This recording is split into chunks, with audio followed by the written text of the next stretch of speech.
मेरे प्यारे गुरुमुख सज्जनों, सभी संतों और महापुरुषों का ऐसा मत है कि सद्गुरु ही परमात्मा अथवा मालिक का साक्षात स्वरूप है और सद्गुरु का मिलाप ही मानो परमात्मा का मिलाप है।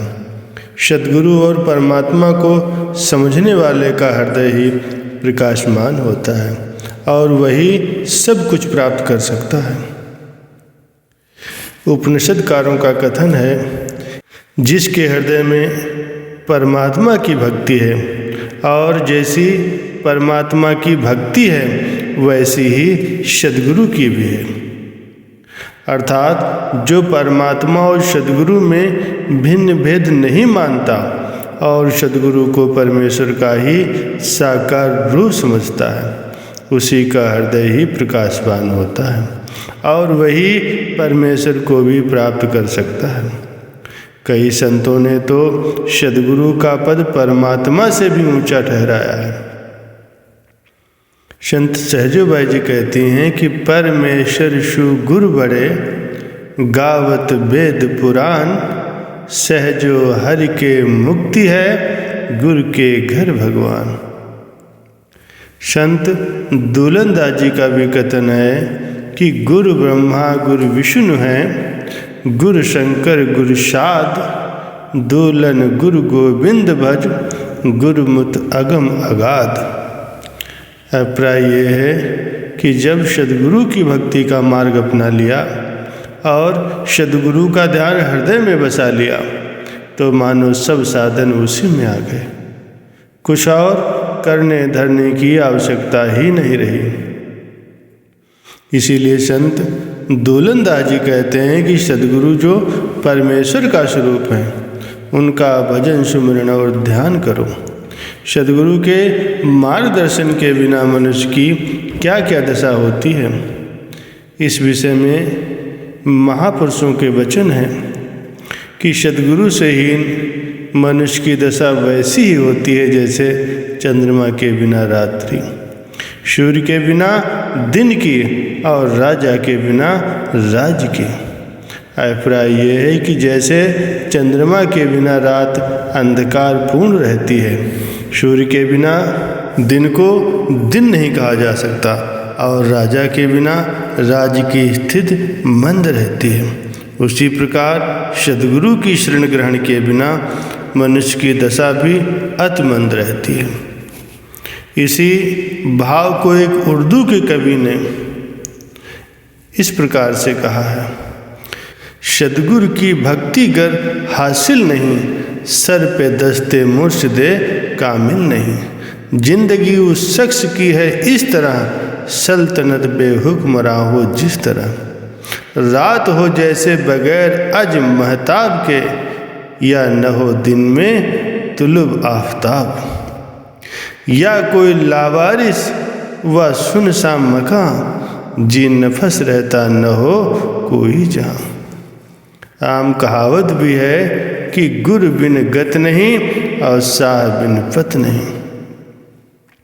अर्थात जिस प्रकार सांसारिक कार्य व्यवहार में किसी बड़े साहूकार के बिना पत अथवा साख नहीं बनती, उसी प्रकार भक्ति एवं परमार्थ से भी पूर्ण सद्गुरु का शिष्य सेवक हुए बिना सद्गति प्राप्त नहीं होती।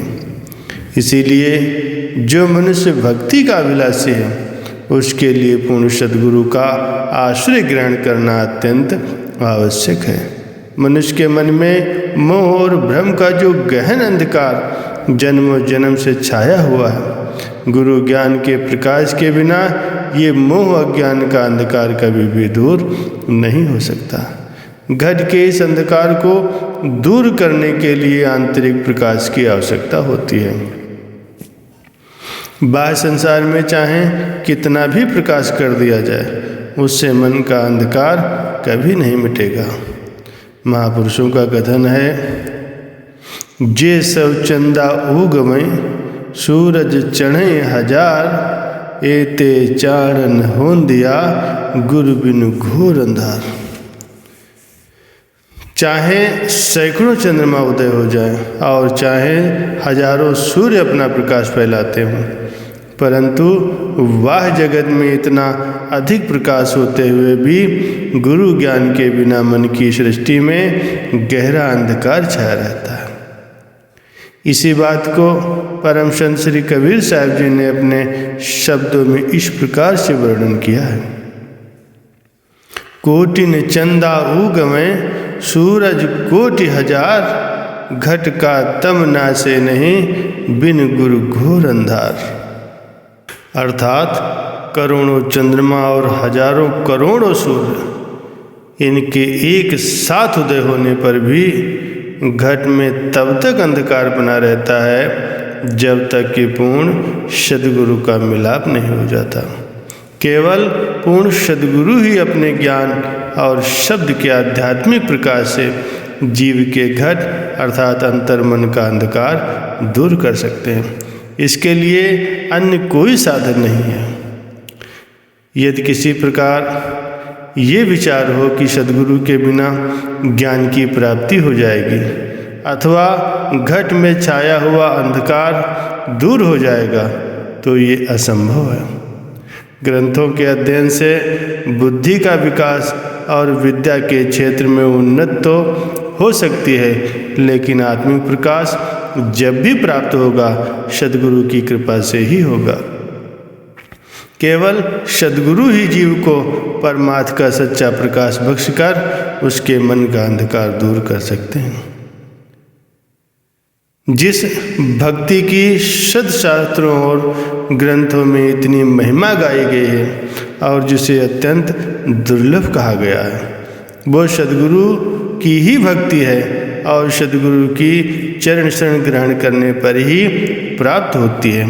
इस भक्ति के अर्थ संतों ने इस प्रकार से दिए हैं कि भक्ति में 3 अक्षर हैं, भा, का और ती। भा से आशय है भवसागर से पार करने वाली, का से आशय है कल्याण करने वाली और ती से अभिप्राय है अज्ञान रूपी तिमिर का नाश करके ज्ञान का प्रकाश देने वाली।